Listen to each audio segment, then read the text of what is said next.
Coucou les filles, bienvenue dans ce podcast Livre Couture numéro 10, il me semble. Je suis Audrey de la chaîne Audrey V, du compte Instagram, du même nom, une adresse mail en dessous si besoin pour m'écrire. Je vais le redire à chaque podcast maintenant. Si vous souhaitez vous abonner, vous savez comment ça se passe. Vous appuyez sur abonner. Si vous voulez être notifié à chaque fois qu'il y a une vidéo qui sort, vous activez la cloche pour toutes les vidéos et ce sera réglé. Alors, petit point météo de début de podcast. Je crois que les youtubeuses en couture, notamment puisque c'est celle que je regarde, on a souvent besoin d'expliquer que l'image ne va pas forcément être bonne parce que la météo est mauvaise. Donc c'est le cas aujourd'hui, le jour où je tourne. Il est 10h du matin, le ciel est gris, il pleut, c'est moche, c'est triste. J'ai allumé toutes les lumières. Donc vous aurez un grain sûrement un petit peu mauvais sur cette vidéo, mais c'est pas grave, ça vous empêchera sans doute pas de voir et d'entendre le contenu que j'ai à vous proposer. Je vais vous parler aujourd'hui du livre Coudre un pantalon en 30 leçons. Je le dis tout de suite, vous ne verrez aucune cousette que j'ai réalisée avec ce livre. Est-ce qu'il est utile de parler d'un livre sachant que je n'ai rien cousu dedans ? Je pense que oui, quand même. C'est un livre que j'avais d'ailleurs mis sur ma liste de Noël l'année dernière, donc c'est un de mes neveux qui me l'a offert, et donc il l'avait fait sur mes recommandations. Donc j'avais mis sur ma liste parce que, il y a un an, presque un an, je me disais qu'il serait quand même temps de coudre des pantalons, et c'est vrai que me lancer dans la couture d'un pantalon, ça m'a longtemps effrayée. Je pense que je ne suis pas toute seule, vous êtes assez nombreuses dans vos commentaires à chaque fois que je vous dis, que je vous présente dans mes podcasts couture un pantalon que j'ai réalisé. D'ailleurs chez moi ce sont souvent les mêmes. Donc se lancer dans un pantalon, ça reste quand même compliqué. Et quand j'ai acheté ce livre, je l'ai donc fait sur la base de sa couverture et de ses promesses. Alors, je vais vous en parler vraiment toujours très ouvertement. Alors, on pourrait s'interroger sur ma légitimité à vous présenter des livres de couture, sachant que je n'ai pas un niveau de couture élevé ou avancé. Mais pour vous parler du contenu d'un livre, je pense qu'il n'y a pas besoin d'être experte. Donc, je me permets de le faire en imaginant que ça puisse rendre service à certaines. Je crois que c'est le cas pour pas mal de mes vidéos où ça va vous éviter d'acheter un livre qui finalement n'est pas adapté, que ce soit à cause des patrons qu'il propose ou à cause de la technique qui est suggérée dans le livre. Mais au contraire, ça peut être des vidéos qui vous permettent de voir que le contenu du livre vous plaît et du coup, si vous hésitiez, de vous lancer vers cet achat. Donc je le fais pour ça, et aussi évidemment en premier lieu parce que j'aime ça. J'aime vraiment découvrir les livres. En fait, si vous voulez, quand on achète un livre couture qu'on a choisi comme ça sur son thème et sur ses promesses, finalement, on ne prend pas tant que ça le temps de le parcourir. Et en vous les présentant, je m'oblige à les parcourir vraiment et à les détailler vraiment pour vous en faire un compte-rendu précis, du moins un compte-rendu du mieux que je peux. Voilà les raisons pour lesquelles je fais ces podcasts livre couture. Il est fait en deux parties, ce livre. La première partie, ce sont les 30 leçons qui vous sont proposées. Et la deuxième partie, ce sont les patrons avec la méthode et les instructions de couture. Je vais, comme d'habitude, vous mettre toutes les informations en dessous. Je vais vous mettre des images au fur et à mesure que je parle sur les choses dont je parle. Et puis, je vais argumenter à ma façon. Et puis, vous saurez pour chaque modèle si je compte le coudre ou pas. C'est un livre de Clémentine Lubin. Il est vendu au prix de 26 €. Il y a environ 130 pages. C'est aux éditions Erol, comme beaucoup de livres couture. Vous allez donc avoir 12 modèles proposés dans ce livre, qui vont du 36 au 44. C'est aussi ce qui fait que j'ai acheté ce livre, c'est parce que j'ai vu 36-44, ça me va très bien. Moi, je fais plutôt du 42 en pantalon, mais en fait, pas du tout. Et j'ai regardé d'autres livres et c'est vrai que pas du tout. En fait, je fais pas 42 en pantalon normalement. Et pourtant, tous les pantalons que j'ai cousus, je les ai faits en 42. Ils avaient une taille élastique pour la plupart, notamment le pantalon carène et le pantalon lison. Pour Maison Fauve, il me semble que j'ai fait un 42 aussi, mais c'était une fermeture zippée. Je suis un petit peu partagée. Je vais vous mettre le tableau des tailles et vous allez voir que le 44, en fait, en tour de taille, ça s'arrête à 80 cm. Moi, mon tour de taille, il est de 85-86 à peu près. J'ai pas mis un nom tout à fait définitif sur tous les patrons de ce livre. Vous allez voir, il y en a des très jolis en plus. Et les niveaux de couture vont de 1 à 4. Donc il y en a vraiment pour tout le monde. Les marges de couture sont incluses, ce qui est quand même très rare sur un livre de couture. Donc là, vraiment, bravo à eux. Ce livre, il avait toutes les caractéristiques pour me plaire, mais j'hésite vraiment. Alors il est évident que si je me lance là, la toile, elle sera obligatoire. Je ferai une toile, évidemment. Alors, je vais vous parler maintenant de la première partie de ce livre, donc c'est-à-dire les 30 leçons qui vont vous aider à coudre un pantalon. Donc je vais vous les lister. Alors je sais que je vais perdre plein de gens en route, puisque c'est une couture qui ne va que jusqu'au 44. Pour celles qui seront restées, si vous voulez d'autres infos que je n'ai pas données, vous n'hésiterez pas à me le dire en commentaire et je verrai si je peux vous fournir ces informations-là. Donc la première leçon qui nous est proposée, c'est la couture simple et le point d'arrêt. C'est la base, donc vous avez des schémas. Pour ça, je vais vous mettre une photo de cette double page. C'est une double page. Donc les fiches couture, les leçons que vous avez, ça tient sur 2, 3 ou 4 pages. La deuxième leçon, c'est le montage de base d'un pantalon. C'est vrai que ça peut faire peur. Parfois, vous avez l'impression que vous ne comprenez pas ce que vous êtes en train de faire quand vous êtes en train de coudre un pantalon parce qu'on vous dit de passer une jambe dans une autre, de mettre les trucs à l'envers, de retourner. Bon, ça peut paraître un peu abstrait. Là, ça vous est expliqué. Et il s'avère que là, moi qui étais habituée à mettre la jambe gauche dans la jambe droite, vous savez, je ne sais pas si vous avez déjà fait des pantalons, vous voyez très bien de quoi je parle. Bon, ben là, pas du tout. En fait, on vous dit, un peu comme avec, je crois que c'est le pantalon lison qui est fait comme ça de Joli Lab, ben en fait, on vous dit de superposer vos devants et dos à chaque fois et de faire une couture sur l'entrejambe. La troisième leçon, c'est la coupe d'un tissu à raccord. Alors ça peut être utile parce qu'on a parfois envie de faire des pantalons avec des motifs, des carreaux, etc. Donc on vous explique comment vous positionner pour bien faire vos raccords. Ça tient là aussi sur 2 pages et c'est des schémas, je vous montre brièvement. Je ne vous mettrai pas de photos de toutes les pages parce que je vous le dis à chaque fois, mais il est important que vous puissiez aussi vous approprier votre livre une fois que vous l'aurez dans les mains et que vous puissiez y découvrir des choses. Et il n'est pas pour moi question de vous divulguer tout le contenu d'un livre dans les moindres détails. J'estime que ça fait partie aussi de la découverte qu'on a envie d'avoir quand on a acheté un livre. La leçon suivante, c'est l'entoilage thermocollant. Alors, s'il y en a qui se posent des questions sur comment entoiler, écoutez, je pense que vous allez avoir des réponses. Pour l'entoilage, je crois qu'il n'y a pas une seule méthode, il y en a plusieurs. Il y en a certaines qui posent l'entoilage sur le tissu et qui découpent ensuite leurs pièces de patron. Il y a l'inverse, il y a vous découpez vos pièces de patron et vous les entoilez. Il y a plusieurs méthodes, je crois que chacune doit faire comme elle le sent et je crois qu'il n'y en a pas de mauvaise, il me semble. La leçon 5, c'est comment monter une coulisse. Oui, alors je ne l'ai pas dit, j'aurais peut-être dû le dire, c'est qu'en fait chacune des étapes qui vous sont préposées là, donc chacune des 30 leçons, vous seront utiles pour coudre tous les pantalons qui sont proposés ensuite dans le livre. Donc chaque étape ne sera pas forcément listée pour tel ou tel pantalon, mais ça va vous permettre de vous renvoyer, vous allez voir quand je vais vous présenter les patrons, ils vont vous dire référez-vous à l'étape 5, 7 et 12 par exemple. La leçon 6, c'est sur les surpiqûres, avec une petite précision sur l'aiguille double, où là on vous indique comment vous en sortir si vous pensez que vous allez galérer pour utiliser l'aiguille double, que ce soit pour l'enfiler ou pour même coudre avec. Donc sur les surpiqûres, ça prend 3 pages. La leçon suivante, c'est comment prolonger une jambe de pantalon. Alors là, c'est vrai que c'est important de se référer à ça. Mais sur tous les patrons que vous avez en général, si vous cousez un pantalon, il ne suffit pas juste de rallonger le bas du pantalon. Ça, ce serait une erreur parce que vous allez perdre toute la forme qu'a votre pantalon au départ. Donc il y a bien un endroit sur votre pantalon où il est important de prévoir une découpe, de rajouter une bande de papier si vous voulez que votre pantalon soit comme ça et sur votre patron. Vous refixez votre bas de jambe et vous assemblez et vous avez une jambe rallongée. Donc sur le rallonger la jambe, ça prend 3 pages également. La leçon suivante, c'est sur l'empiècement dos, où là on vous explique comment vous allez pouvoir monter toutes ces incrustations, parce que ce sont des incrustations quand vous faites des empiècements dos. Et ça prend 2 pages. La leçon d'après, c'est le montage d'une forme à pont. Alors vous savez, à pont, je vais vous montrer je vais vous mettre en photo le schéma de la forme à pont pour que vous voyez ce que ça donne. Vous en avez sans doute déjà entendu parler, vous en avez peut-être même déjà cousu. Donc ça vous explique comment faire ces choses-là. Vous avez plusieurs étapes de couture, ça tient sur 2 pages. Là, comme ça me paraît assez clair, mais est-ce qu'à l'usage, ça l'est? J'en sais rien. Dans mes souvenirs, c'est quand même un truc qui n'est pas si évident que ça, et là, je vois qu'il n'y a que 9 images.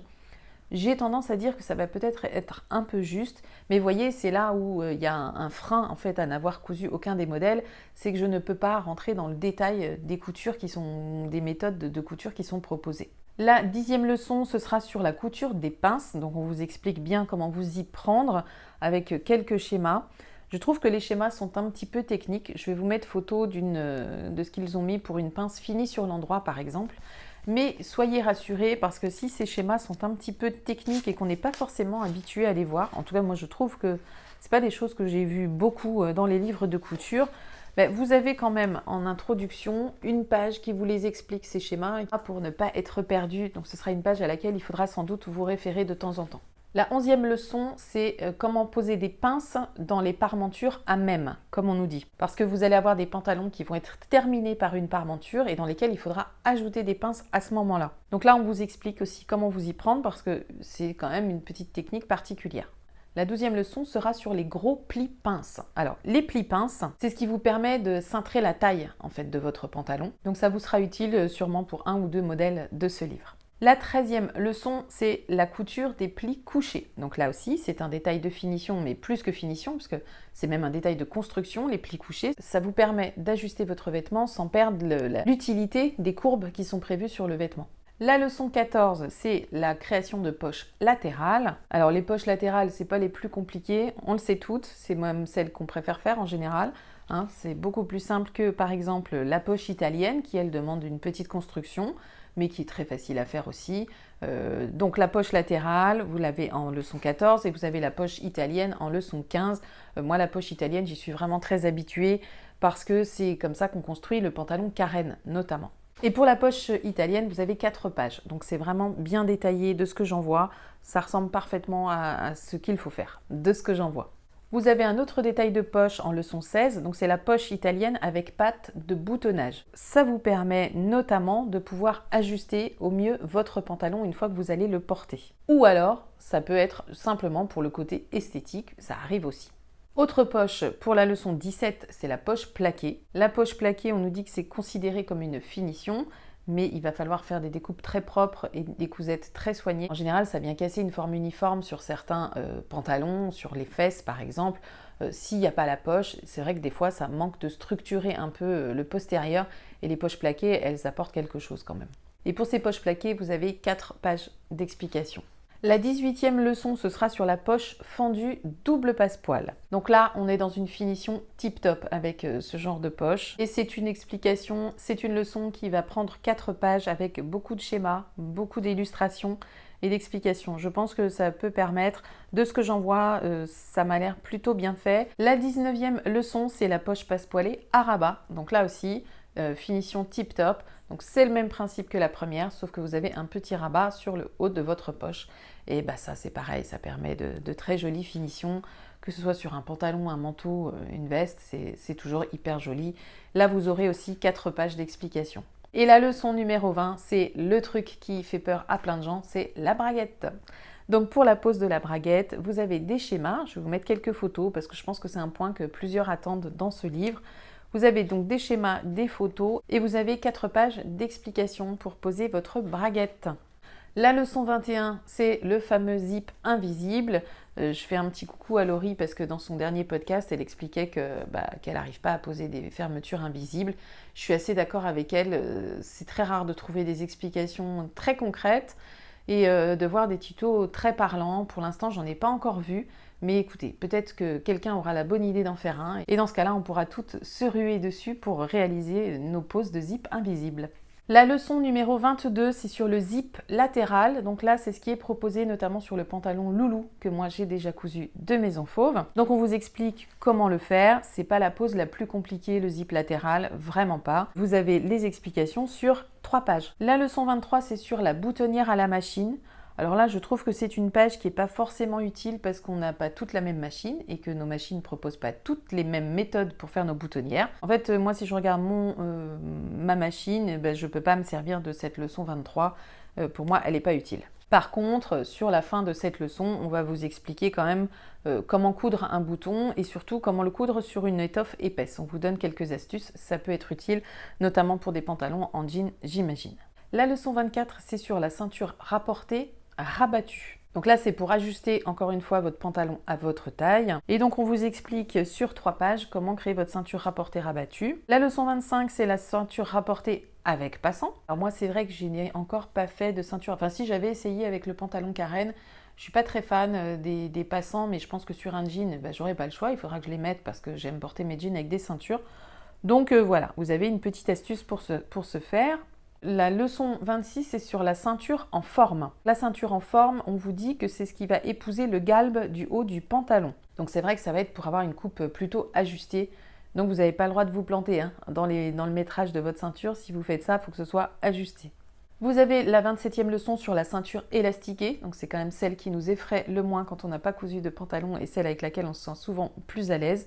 J'en ai fait beaucoup, je crois que maintenant je suis plutôt à l'aise pour ça. Et les explications, elles vont tenir sur 3 pages. La leçon 28, c'est sur le bord-côte. Donc c'est si vous posez du bord-côte pour un haut de pantalon, ça peut vous arriver. C'est plus pour le côté sportswear en général. Donc il vous explique comment vous allez poser votre bord-côte, que ce soit à la surjeteuse ou à la machine à coudre. Et ça c'est plutôt bien parce qu'ils abordent les 2 points. La leçon 29, c'est l'ourlet invisible à la main. Je vous en parlais justement dans un de mes derniers podcasts couture où je vous disais avoir suivi une vidéo des tutos de Charlène pour cette couture à la main et c'est vrai que ça fait quelque chose de très soigné.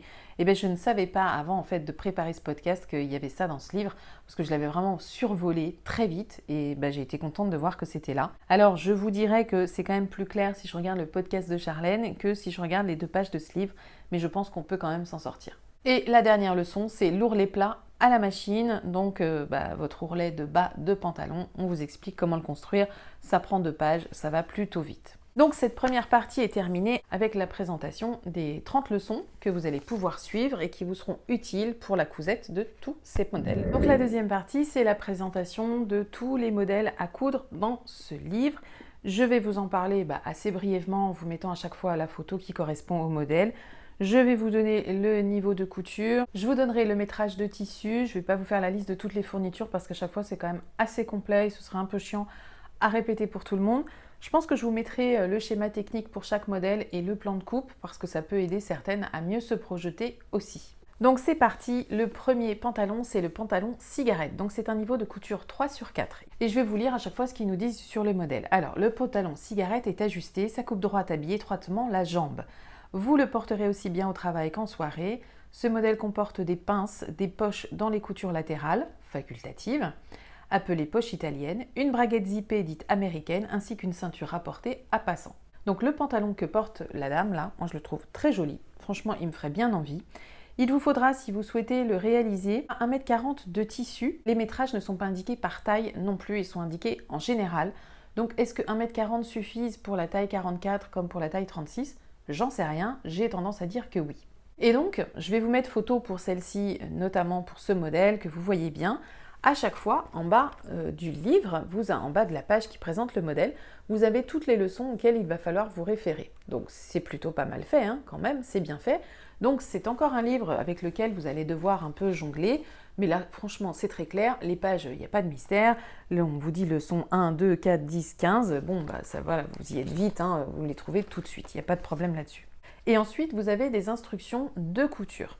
Je n'ai pas précisé, mais pour ce pantalon cigarette, il faudra un tissu avec au moins 3% d'élastane. Alors, ne pas oublier, parce que sinon, vous ne rentrerez pas dedans. Et donc, parmi les instructions de couture, je rentre dans le détail pour ce premier modèle, je ne le ferai pas pour les autres. Donc, il vous explique une première étape qui sera la préparation, donc de bien choisir votre taille en préparant votre papier. Ils vous disent de bien laver votre tissu, de le repasser. Ils vous disent aussi de suivre le plan de coupe en respectant le droit fil et de bien reporter l'écran de montage. Ils vous disent précisément quelles pièces vous allez devoir découper, ils vous les listent. Pour le thermocollant, la même chose. Et ensuite, ils vous disent de surfiler les pièces une à une au point zigzag ou à la surjeteuse pour les plus équipés. Donc ça, c'est la préparation de votre patron avant de passer à la couture. Ensuite, vous passez à la réalisation. Pour la réalisation, donc je le précise, ce n'est que pour ce pantalon que je rentre dans le détail de cette manière, sinon je vais aller beaucoup plus vite, mais il est important que vous voyez comment sont construites les instructions de couture. Donc la deuxième étape de réalisation, là on vous parle des pinces, donc on vous renvoie à la leçon 10 et on vous donne quelques petits détails supplémentaires par rapport à votre patron. Ensuite, on vous dit qu'il va falloir faire les poches italiennes. Pareil, on vous renvoie à la leçon en vous apportant de nouveaux détails par rapport à ce patron. On vous parle ensuite de la fourche du pantalon, de la braguette, du montage du pantalon, de la ceinture rapportée avec passant et de l'ourlet. Et vous avez terminé votre couture, si tout s'est bien passé. Donc c'est quand même plutôt bien fait, ça ressemble à ça en volume d'écriture. Vous voyez là, vous n'avez pas de schéma parce que les schémas, ils sont sur les leçons de couture en fait. Le deuxième modèle, c'est le pantalon 5 poches. C'est un pantalon de niveau 3/4 en termes de difficulté. Et là, on nous dit qu'il nous faudra 1,30 m de tissu sur une laisse toujours de 140, je ne le précise pas, mais ça me paraît évident à chaque fois. Et puis, il vous faudra tout un tas de matériel, du zip, etc., des boutons. J'ai l'impression que c'est fait dans un jean. Sur le pantalon 5 poches, ils nous disent « C'est le nom de la coupe aussi appelée coupe jean ». Inspiré des pantalons d'homme avec sa braguette à gauche, ce modèle s'est féminisé grâce à une coupe ajustée. Ici, il est agrémenté de surpiqûres sur les poches et la braguette pour une allure sportswear. Donc il est très joli ce pantalon, franchement très bien, j'aime beaucoup ce qui est proposé. On est vraiment dans l'ambiance jean coupe droite, je trouve. Le modèle suivant, c'est le pantalon origami. Alors c'est un niveau 4 sur 4. Donc, pour ce pantalon, il vous faudra 1,85 m de tissu. Eux, ils vous disent du sergé épais. C'est ce qu'ils ont pris en tout cas. Autre reproche qu'on peut faire à ce livre, c'est qu'effectivement dans les tissus, ils ne vous disent que celui qu'ils ont choisi eux, mais ils ne vous disent pas ce qui pourrait vous être recommandé. C'est un point faible. Moi, j'aime bien avoir un repère sur les tissus vers lesquels je peux aller quand je choisis de coudre un modèle. Si je ne l'ai pas, je vous avoue que ça me ralentit aussi. Alors, je ne m'en étais pas non plus aperçue avant de vous faire cette présentation. Ça me paraissait logique en fait que dans un livre, on nous dise tu peux prendre ça, ça et ça et tu vas réussir ton pantalon. Enfin, en tout cas, tu auras toutes les chances de réussir ton pantalon. Ce pantalon très large se porte avec la taille haute et accessoirisé d'une fine ceinture. Le modèle est présenté avec une poche passe-poilée à rabat, complexe à monter, mais rien ne vous empêche de l'assembler sans cet ornement. Le patron reste le même, passez alors la première étape de la réalisation. La ceinture est finie par une parmenture à même qui lui confère une jolie ligne graphique. Alors oui, je ne vous l'ai pas dit pour les deux modèles précédents, mais je pourrais les coudre sans aucun problème. Là en revanche celui-ci, c'est clair que non, c'est pas du tout mon style, mais alors vraiment pas. Là on est encore dans le truc paper bag, ce qu'ils appellent origami. Moi j'y vois vraiment le truc paper bag où la taille est complètement noyée. Ça va très bien à beaucoup de personnes, mais moi ça ne me va pas. Ah oui, je ne l'ai pas dit. Tout ce que contient ce podcast, tout ce que je dis, tous les avis que je donne ne sont que les miens. Ils n'engagent personne d'autre, ce n'est que mon avis. Si vous n'êtes pas d'accord avec moi, mais tant mieux, ayons l'esprit de contradiction et je le comprendrai totalement. Ce sont mes goûts en fait dont je vous fais part quand je présente un livre et que je donne mon avis sur un modèle. Il ne s'agit que de mes goûts à moi qui ne sont évidemment pas les goûts de tout le monde, je le sais. Le pantalon suivant, donc le 4e modèle, c'est le pantalon droit à 2 plis. Ce sera un niveau de couture 4 sur 4, là aussi. On nous dit, ce pantalon habillé se révélera chic en toute occasion avec des chaussures plates ou des talons. Il comporte des poches italiennes, mais aussi une poche fendue double passepoil. Cet ornement est délicat à coudre, c'est pourquoi ce pantalon peut être assemblé sans. Le patron reste le même, passez alors la première étape de la réalisation. Donc c'est plutôt pas mal leurs intros, c'est pas dans le chichi mode, on va vraiment à l'essentiel sur ce qu'il y a, sur ce que propose ce pantalon. Je l'aime bien, je pourrais parfaitement le coudre pour moi, j'ai des pantalons du commerce qui ressemblent beaucoup à ça, que je porte de plus en plus rarement, mais que j'aime encore sortir de temps en temps. Il vous faudra 1,40 m de tissu, eux ils ont pris un crêpe polyester bleu, mais je pense qu'on peut prendre d'autres choses, cette info n'est pas donnée et c'est dommage. Le modèle numéro 5, c'est le pantalon croisière. C'est un pantalon de niveau 1 sur 4. Alors, très simple, là, vraiment très très simple. On nous dit, ce pantalon très large à la ceinture élastiquée est un bonheur à porter. Il s'agrémente de 2 très grands plis couchés et d'un faux nœud piqué sur le devant. Vous serez la reine de la soirée. La difficulté de ce modèle réside dans les raccords de carreaux. Pour un montage simplifié, vous pouvez opter pour un tissu lin uni. Il vous faudra 2 mètres de tissu de lainage, c'est ce qu'ils ont choisi. J'aime beaucoup la coupe de ce pantalon et je me dis que celui-ci, je peux peut-être le tenter malgré la taille puisque c'est une taille élastiquée. Donc c'est quand même avec ce genre de modèle qu'on prend le moins de risques. Donc c'est vrai qu'en construisant ce podcast, je me suis dit que peut-être celui-ci, j'allais quand même le tenter. Moi j'aime les coupes larges. Pourtant, on nous dit que quand vous êtes petite et que vous n'êtes pas mince, il n'est pas très recommandé les coupes larges de pantalon. Mais à la rigueur, on s'en moque. Si nous, on se sent bien dedans et qu'on aime les porter, c'est quand même ça l'essentiel. Peu importe ce qu'il faut faire ou pas faire dans la mode et dans les tendances à suivre. Le 6e patron qui nous est proposé, c'est le pantalon à pattes boutonnées. C'est une couture de niveau 2 sur 4 pour laquelle il vous faudra 1,50 m de tissu et plein de petits accessoires. Ce joli pantalon de ville est cintré à l'aide de pattes d'ajustement boutonnées. Il a beaucoup d'allure, idéal pour le bureau. Il peut être accessoirisé avec des chaussures plates ou des talons. Vous le porterez en lin l'été ou dans un lainage l'hiver. Dans une toile de coton épaisse, il vous accompagnera toute l'année. On vient quand même de nous suggérer des tissus, donc c'est très bien.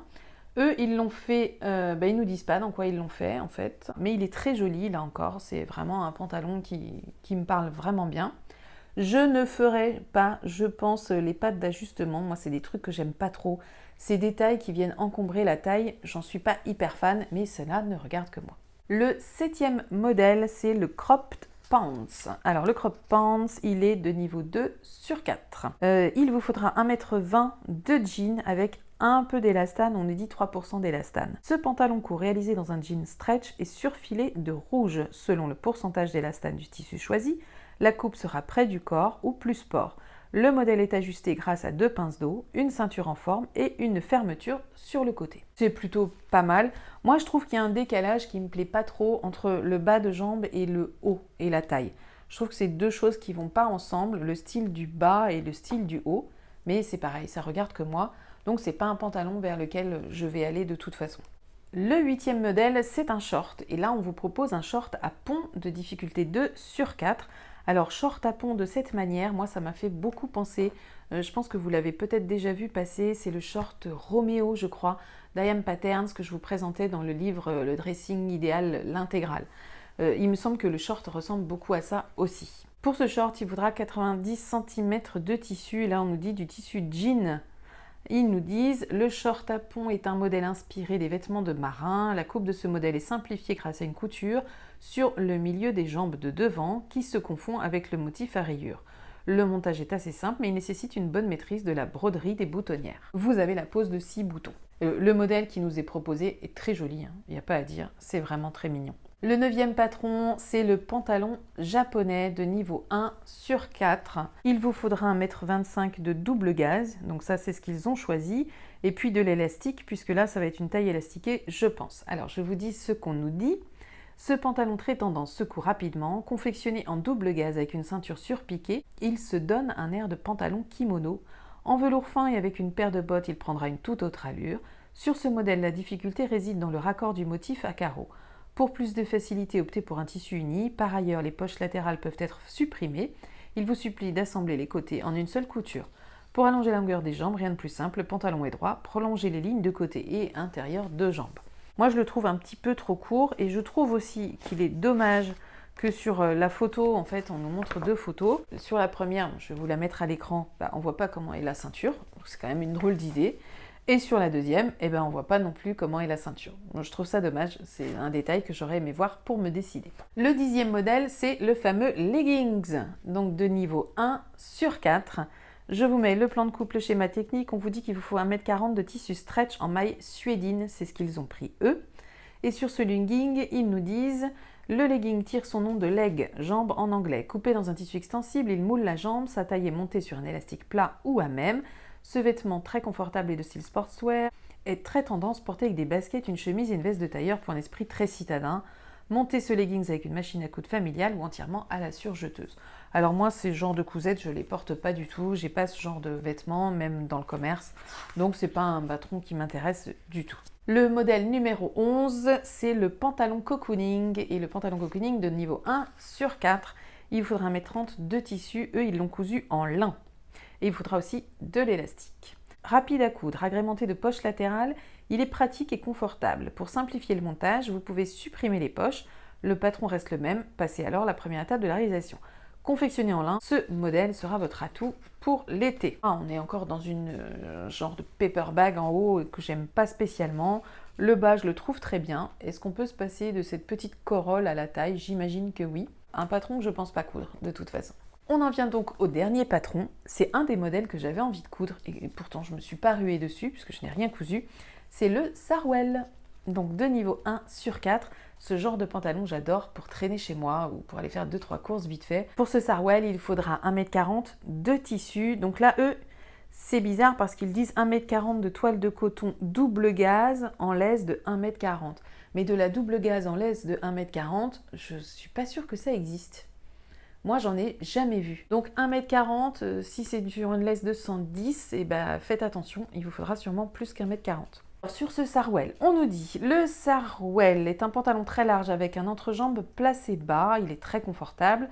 Sur ce modèle, la ceinture en bord-côte ne compresse pas la taille, donc voilà la ceinture bord-côte dont on nous parlait dans les leçons. Si le Sarwell se porte facilement de façon décontractée en été, il peut aussi s'accessoiriser de jolies sandalettes pour la journée et de talons hauts pour le soir. C'est vrai que c'est très à la mode aussi. rapide à coudre. Pour simplifier encore plus le montage, vous pouvez ne pas coudre les poches latérales, le patron reste le même. Alors moi ce modèle, je pense que je finirai par le coudre quand même. Peut-être pas là du coup, mais je me dis que ça peut faire un pige ou un pantalon d'intérieur qui est quand même plutôt agréable. Et j'en ai donc terminé avec la présentation de ces 12 modèles à coudre que vous aviez pu voir dans ce livre. Donc mon bilan, il va être assez simple. Les reproches que je ferai à ce livre, c'est je trouve un petit effort aurait été bien vu sur les photos. Il n'y a pas beaucoup de photos, notamment sur des détails qu'on aimerait bien voir. Il n'y a pas forcément pour chaque modèle l'indication sur les tissus que l'on pourrait utiliser pour les coudre. C'est quand même un reproche important et c'est pas la première fois que je le vois dans un livre de couture. Ça s'arrêtera là pour les reproches que j'ai à faire à ce livre. Je ne vais pas parler du tableau détail qui est un peu juste puisqu'il s'arrête au 44 parce que c'est le cas de beaucoup de livres couture. Donc on en parle quand même et on le signale et on aimerait que ce soit au-delà. Mais bon, voilà, on sait aussi que c'est pas simple non plus de grader des patrons de cette manière. Pour ce qui est des planches de patron, le papier est de très belle qualité, donc c'est un papier glacé que vous n'aurez aucune difficulté à bien replier pour le ranger. Il n'y a pas d'espace de rangement dédié, hein. C'est juste dans la couverture à l'intérieur où c'est comme ça, mais c'est pas fixé. Vous voyez, ça se met comme ça, c'est un classique dans les livres de couture. Vous en avez deux planches recto verso, ce qui vous fait 3 modèles par planche, donc normalement un maximum de 3 couleurs par planche. Alors, voici ce que donne une planche de patron. Donc là, je me suis mis sur la planche B qui me permet notamment de coudre le pantalon cigarette, le crop pants et le pantalon japonais. Donc vous avez un tracé magenta, donc rose, un tracé gris et un tracé noir. Permettez-moi de m'interroger simplement sur le choix du gris et du noir qui est quand même assez bizarre. Justement, je crois que Laurie de la chaîne Les Cousettes de Loup avait déjà fait remarquer ça dans un des derniers livres qu'elle présentait. C'était sur un livre coudre dans moins d'un mètre ou avec 1 mètre de tissu.